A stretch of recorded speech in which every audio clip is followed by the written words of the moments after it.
Class में स्वागत है बच्चों। आज हम लोग क्या पढ़ेंगे? समीकरण और सर्वसंख्या। हम लोग समझेंगे समीकरण किसे कहते हैं और सर्वसंख्या किसे कहते हैं। एक उदाहरण लेंगे जिसको तुम्हें समझाएंगे कि समीकरण ये है। एक दूसरा उदाहरण लेंगे जिसको हम समझाएंगे कि ये सर्वसंख्या है। ठीक है, और उस उदाहरण के आधार पर हम लोग 8D हल करेंगे। 8D उस उदाहरण के आधार पर। देखो, एक उदाहरण लिया है हमने यहाँ पर 2x बराबर x धन 3। 2x बराबर x धन 3। अब देखो हमने x लिखा है, x का मान, यहाँ पे x 2 का मान मालूम है, 3 का मान मालूम है। यहाँ कोई चीज अगर नहीं मालूम है तो x क्या हो सकता है? x 1 हो सकता है, x 2 हो सकता है, x 3 हो सकता है, x कुछ भी हो सकता है। तो क्या नहीं मालूम? x का मान नहीं मालूम। अब देखो इसमें बाईं तरफ अगर वैसे खड़े हो जाए, बराबर तरफ हम खड़े हो जाएं तो बायां हाथ हमारा इधर होगा, इधर, और दायां हाथ इधर होगा। तो बायां पक्ष कौन है? 2x, और दायां हाथ की तरफ जो है दायां पक्ष है x धन 3। तो हमने बायां पक्ष लिख दिया 2x और दायां पक्ष लिख दिया x धन 3। अब हम x का मान रखेंगे। चलो चेक करते हैं। x का मान 1 रखते हैं पहले। x मान कितना रख रहे हैं? x मान 1 रखा। तो ये देखो कितना हो जाएगा, 2x बराबर 2 गुणे x, और 2 गुणे x यानी 2 गुणे x मान कितना लिखे हो? 1, और 2 गुणे 1 यानी 2 1 का 2 गुणे 1 यानी 2 1 का 2।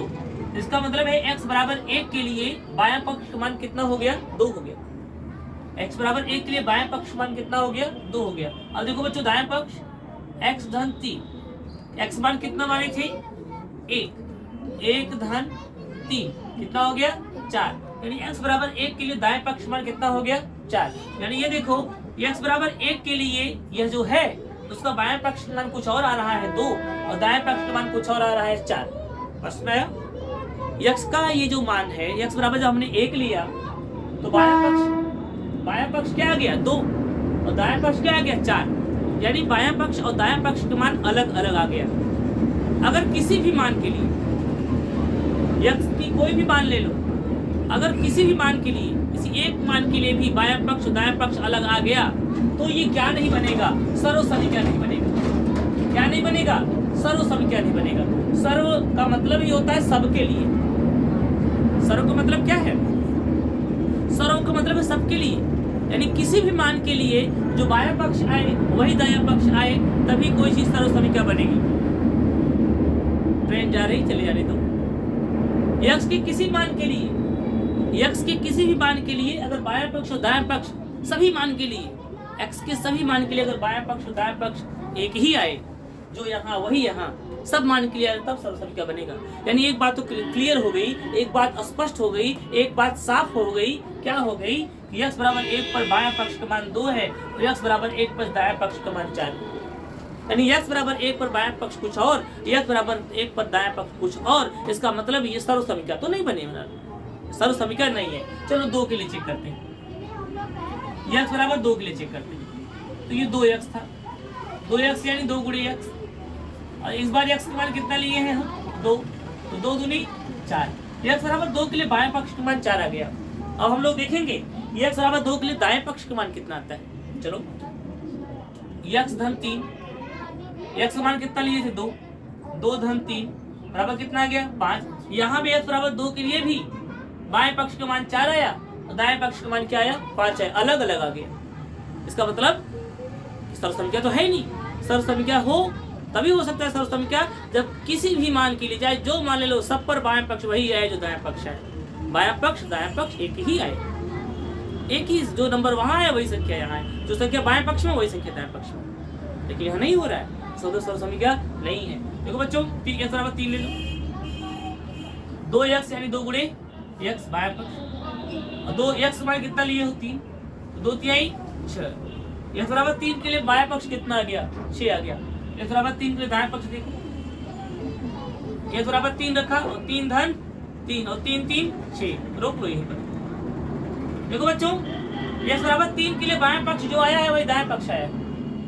x बराबर 3, जब हमने x का मान 3 रखा तो बाएं पक्ष का मान वही आया जो दाएं पक्ष का मान आया। इसका मतलब क्या हो गया? इसका मतलब ये है कि x के सभी मानों के लिए चीज सही नहीं है, लेकिन एक मान ऐसा है जिसके लिए ये चीज सही है।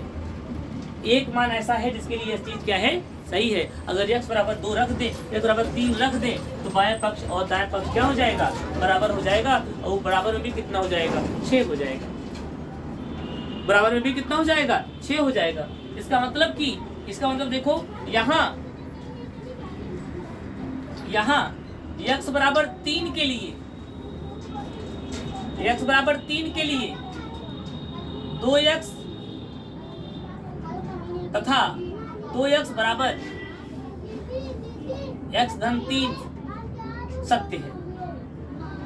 सत्य है, ये सत्य है। मतलब समझो ना, ये x बराबर 3 के लिए ये भी 6 आएगा और x बराबर 3 के लिए ये भी 6 आएगा और 6 और 6 के क्या है, बराबर है। लेकिन यहाँ पर अगर x बराबर 2 के लिए कहोगे तो ये 4 हो जाएगा, ये 5 हो जाएगा और 4 और 5 के बराबर नहीं होता। तो 4 बराबर 5 सत्य नहीं है, लेकिन x बराबर 3 के लिए दोनों क्या है, सत्य है। अतः x बराबर 3 के लिए अतः ये देखो, अतः ये 2x बराबर x धन 3 जो है एक समीकरण है। क्या है बच्चों, एक समीकरण है। तो समीकरण क्या कहता है, एक समीकरण है। ये एक समीकरण बन गया। समीकरण कैसे बनाइए, अगर किसी एक कोई मान मिल गया जिसके लिए बाएं पक्ष और दाएं पक्ष बराबर हो गया, तभी समीकरण होगा। ठीक है। और तथा और ये लिख लो नोट में कि x बराबर 3 इस समीकरण का हल है। इसका क्या है, x बराबर 3 इस समीकरण का क्या है, हल है। x बराबर 3 समीकरण 2x बराबर x धन 3 का हल है। क्या है, हल है। हल करोगे तो यही आएगा, x बराबर 3। देखो तुमको रफ में करके दिखा दे रहे हैं। 2x बराबर x धन 3, x को इधर लाओ, उधर धन में था, इधर हो जाएगा ऋण, बराबर 3। 2x में से x घटेगा, 1x बराबर 3, यानी x बराबर क्या हो गया, 3 आ गया ना। इसका हल क्या आया, x बराबर 3। वही तो हम कह रहे थे कि x बराबर 3 उसका हल है। हल होने का मतलब क्या हुआ, दो चीज हो गया। अगर ये हल है तो जब इसको रखोगे तो बाएं पक्ष का मान वही आएगा तो दाएं पक्ष का मान आएगा। अगर कोई संख्या रखने पर बाएं पक्ष दाएं पक्ष बराबर है तो इसका मतलब हुआ वो उसका हल है। हल है तो बाएं पक्ष दाएं, उस मान के लिए बाएं पक्ष और दाएं पक्ष बराबर होगा। अब किसी मान के लिए बाएं पक्ष और दाएं पक्ष बराबर है तो समीकरण का क्या होगा, हल होगा। लेकिन ध्यान दें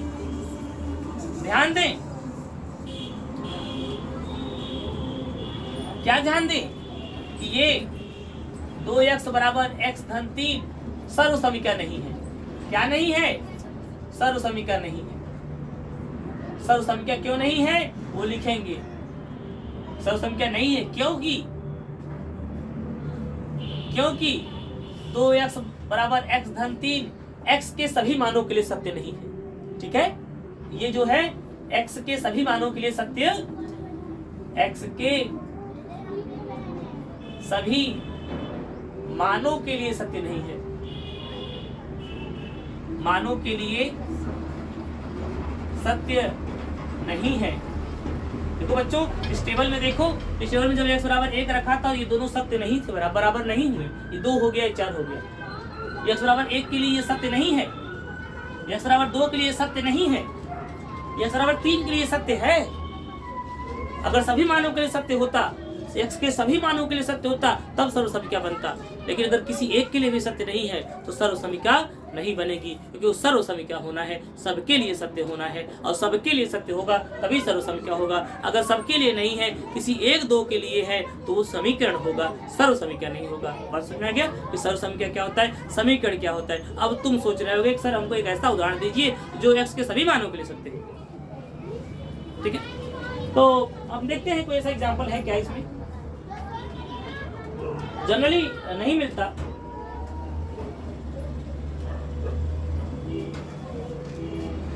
ठीक है, तो एक उदाहरण है, देखते हैं। देखो अगला उदाहरण देखो, इसको रोक कर लिख लेना। ये समीकरण का उदाहरण है। ये किसका उदाहरण है, ये क्वेश्चन नंबर 1 समीकरण का उदाहरण, समीकरण का उदाहरण, उदाहरण नहीं, उदाहरण, समीकरण का उदाहरण। हम क्वेश्चन नंबर 2 लिखेंगे। सर्वसमीका का उदाहरण। क्वेश्चन नंबर 2 देखो, अब सर्वसमीका के बारे में लिखेंगे कि सर्वसमीका क्या होता है। सर्वसमीका क्या होता है, हम लोग किसके बारे में लिखेंगे? सर्वसमीका के बारे में लिखेंगे। देखो, हमने कहा था कि हम लोग सर्वसमीका के उदाहरण करेंगे। तो सर्वसमीका का उदाहरण देखो, ये हमने एक लिखा है, हमको जानना है सर्वसमीका है कि नहीं। ठीक है, चलो x बराबर 1 रखो। x मान कितना लें? 1। तो ये जो सवाल है x धन 1, इसका क्या हो जाएगा? यहाँ पे 1 हो जाएगा x जगह पर, और कोष्टक फिर x जगह क्या हो जाएगी? 1। धन कितना है? 1 है, तो 1 और अंदर 1 कितना हो जाएगा? 2। 1 2 कितना हो जाएगा? 2। बाएं पक्ष कितना आ गया? 2 आ गया। और दाएं पक्ष में आओ, क्या है भाई? x स्क्वायर धन x है। इसका मतलब क्या है कि x बराबर कितना रखना है?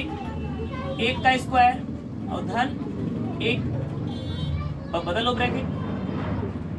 अब 1 का स्क्वायर यानी 1 गुणे 1 धन 1 गुणे कितना हो जाएगा? 1 का 1 धन 1, और 1 जोड़ो कितना आ जाएगा? 2। यानी x बराबर 1 के लिए इसका बाएं पक्ष का मान भी 2, x बराबर 1 के लिए दाएं पक्ष का मान भी क्या? 2। x बराबर 2 के लिए आ जाओ। एक बात तो हमने कर लिया, x बराबर 2 के लिए आ जाओ।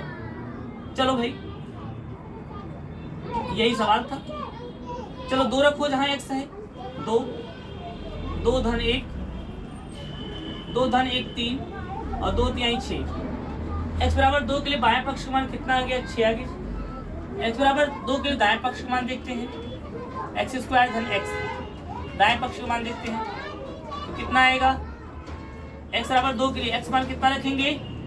2 रखेंगे, 2 का स्क्वायर धन x मान कितना रखेंगे?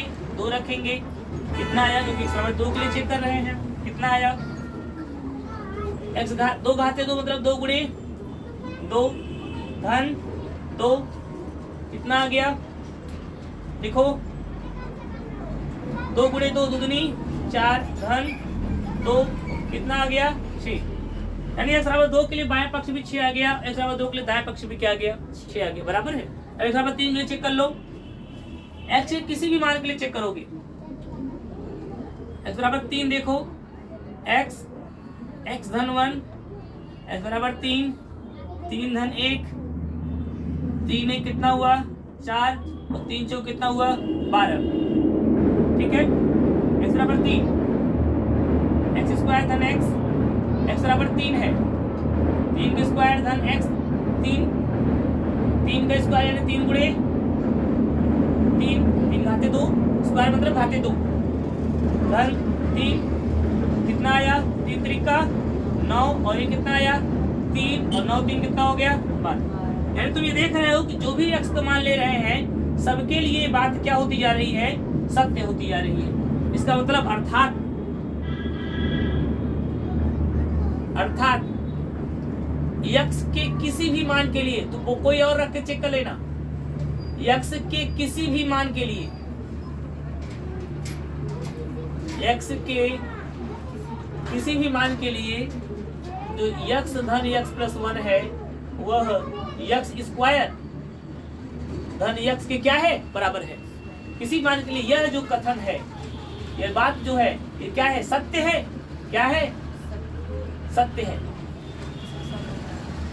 x के सभी मान के लिए, किसी भी जगह क्या लिख लो? x के सभी मान के लिए, x के सभी मान के लिए सत्य है। अतः ये जो चीज है x धन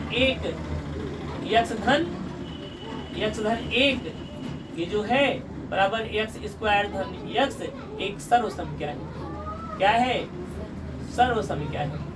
ये सर्वसमीका है। पिछला उदाहरण याद करो, वह सभी मान के लिए सत्य नहीं था, इसलिए वह समीकरण था। तो समीकरण सर्वसमीका में क्या अंतर होता है? सर्वसमीका x के सभी मानों के लिए बायां पक्ष दायां पक्ष बराबर होता है। x के सभी मानों के लिए बायां पक्ष और दायां पक्ष का मान बराबर होता है, लेकिन समीकरण में ऐसा नहीं होता। x के सभी मान के लिए नहीं होता। x के एक मान के लिए, 2 मान के लिए हो सकता है, लेकिन और भी मानों के लिए बायां पक्ष दायां पक्ष बराबर नहीं हो पाता, तो समीकरण बन जाता है। तो आज हम लोगों ने ये बात कर लिया कि सर्वसमीका और समीकरण क्या होता है, और इसी आधार पर अभ्यास 8D पूरा का पूरा क्या है होमवर्क है। अब इसे तुम लोग करोगे अपने मन से, और जो नहीं आएगा उसे हमसे पूछोगे। चलो बोलो थैंक यू सर, बोलो थैंक यू सर।